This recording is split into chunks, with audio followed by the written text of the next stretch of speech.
अस्सलाम वालेकुम दोस्तों, बाबर आजम और मोहम्मद रिजवान एक साथ जो है वो बैटिंग प्रैक्टिस कर रहे हैं। एक नेट में आपको दिखाई दे रहे हैं बाबर आजम और दूसरे नेट में आपको दिखाई दे रहे हैं मोहम्मद रिजवान। दोनों की टी20 में ओपनिंग जोड़ी है, लेकिन पीएसएल में आपने देखा कि बाबर आजम और साइम अयूब की जोड़ी जो है वो बड़ी कामयाब रही। इस वजह से अब ख्याल ये किया जा रहा है कि बाबर आजम और साइम अयूब के दरमियान जो टी20 की जोड़ी एक सक्सेसफुल जोड़ी थी, उन दोनों को ही मौका दिया जाएगा। उसके बाद नंबर जो है वो होगा मोहम्मद रिजवान, उस्मान खान, फिर फ़खर ज़मान। इनके नंबर्स जो हैं वो सेटल करने की कोशिश की जाएगी क्योंकि आप जानते हैं ये पांचों के पांचों बॉलर जो हैं वो ओपनिंग बैट्समैन जो हैं वो ओपनिंग में खेलते हैं। तो इस वजह से अब ये सेलेक्टर्स के लिए भी डिसाइड करना मुश्किल है कि आया किस नंबर पर खिलाया जाए। गो के हतमी फ़ैसला तो मैनेजमेंट ने कर लिया होगा, लेकिन अभी तक जो गुमान किया जा रहा है वो यही है कि बाबर आजम और साइम अयूब की जोड़ी जो है वो इस न्यूजीलैंड के ख़िलाफ़ जो सीरीज़ है उसमें ओपनिंग के फ़राइज़ अंजाम देंगे। और उसके बाद मोहम्मद रिजवान, उस्मान खान और फ़खर ज़मान जो हैं वो बिलतरतीब अपने अपने नंबर पर 3, 4, 5 पर खेलेंगे।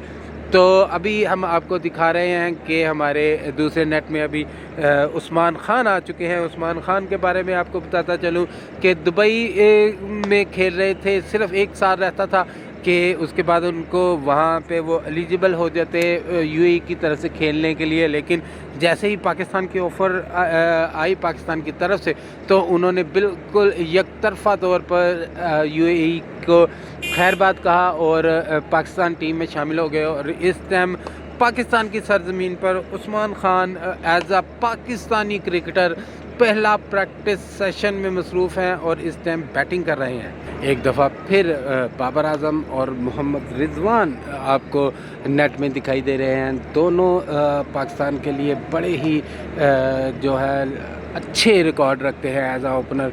और आप जानते हैं कि वर्ल्ड कप की तारीख की जो पहली शिकस्त है वो भी इन दोनों ओपनर्स ने दी थी। आपको याद होगा कि टी20 में पाकिस्तान और भारत के दरमियान जब मैच हुआ था उनमें इन दोनों ओपनर्स ने जो है वो इंडिया को शिकस्त दी थी। 152 का टारगेट था जिसको इन दोनों ने 1 ओवर पहले फिनिश किया था और वर्ल्ड कप की हिस्ट्री का एक नया रिकॉर्ड कायम किया था। लेकिन अब क्योंकि पाकिस्तान के पास जो मौजूदा लॉट है बैट्समैनों की और खिलाड़ियों की, उनमें आप जानते हैं कि जो पाकिस्तान के ज़्यादातर सेलेक्ट किए गए प्लेयर हैं उनका ताल्लुक़ ओपनिंग से है और उनको अब एडजस्ट करना है और नए प्लेयर्स को भी एडजस्ट करना है। इस वजह से अब जो है वो मोहम्मद रिजवान और बाबर आजम को जो है वो थोड़ा सा कुर्बानी देनी पड़ेगी।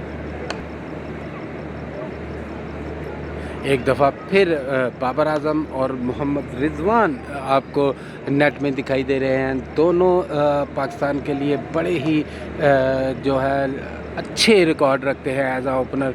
और आप जानते हैं कि वर्ल्ड कप की तारीख की जो पहली शिकस्त है वो भी इन दोनों ओपनर्स ने दी थी। आपको याद होगा कि टी20 में पाकिस्तान और भारत के दरमियान जब मैच हुआ था उनमें इन दोनों ओपनर्स ने जो है वो इंडिया को शिकस्त दी थी। 152 का टारगेट था जिसको इन दोनों ने 1 ओवर पहले फिनिश किया था और वर्ल्ड कप की हिस्ट्री का एक नया रिकॉर्ड कायम किया था। लेकिन अब क्योंकि पाकिस्तान के पास जो मौजूदा लॉट है बैट्समैनों की और खिलाड़ियों की, उनमें आप जानते हैं कि जो पाकिस्तान के